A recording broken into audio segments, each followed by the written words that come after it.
ఈరోజు మనం వాడి మా అమ్మని ప్రాంక్ చేయబోతున్నాము. ఆల్రెడీ మా అమ్మకి నేను ఫోన్ చేశాను, మా అమ్మ ఎత్తలేదు. నేను ఆల్రెడీ వాయిస్ చేంజర్ పెట్టాను, ఇలా మా అమ్మ ఫోన్ చేస్తుంది. రాండి చూసేద్దాం ఎలా ప్రాంక్ చేశాను. ఈ అమ్మ వాయిస్ ఉందిగా. Hello hello aunty.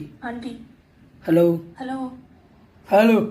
కొంచెం జస్ట్ మా అబ్బాయి మళ్ళీ బీటెక్ అయ్యేంత వరకు మా అబ్బాయి బీటెక్ మానేసి నీ చుట్టూ తిరిగి వాళ్ళ లైఫ్ డిస్టర్బ్ చేసుకునే అంత వద్దాం మా అబ్బాయికి. అలా అవ్వదండి, మేము ఏదో మిడిల్ ఫ్యామిలీ అమ్మ. నేను చూసుకుంటానండి, పర్వాలేదండి. వద్దమ్మా, మా అబ్బాయి మీద చాలా ఆశలు పెట్టుకున్నాం మేము. నువ్వు బీటెక్ పెళ్ళి అయితే నేను నువ్వే చెప్తున్నావు, బీటెక్ అయ్యి అంతవరకు అన్నావు. మా అబ్బాయి నీ చుట్టూ తిరిగి నీ కోసం అని చెప్పి వాడు తోగులు చేసుకుని ఆడు తిరిగి తిరిగి వాడు చదువు మానేసి అలా అయితే వద్దమ్మా. ఆంటీ ఆంటీ లేదంటీ. ఏం లేదు ఆంటీ ఒకసారి మీ ఫోన్ చూడరా.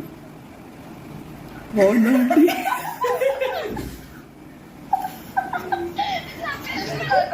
ఇది పెద్ద ప్రాంక్, చాలా పెద్ద ప్రాంక్.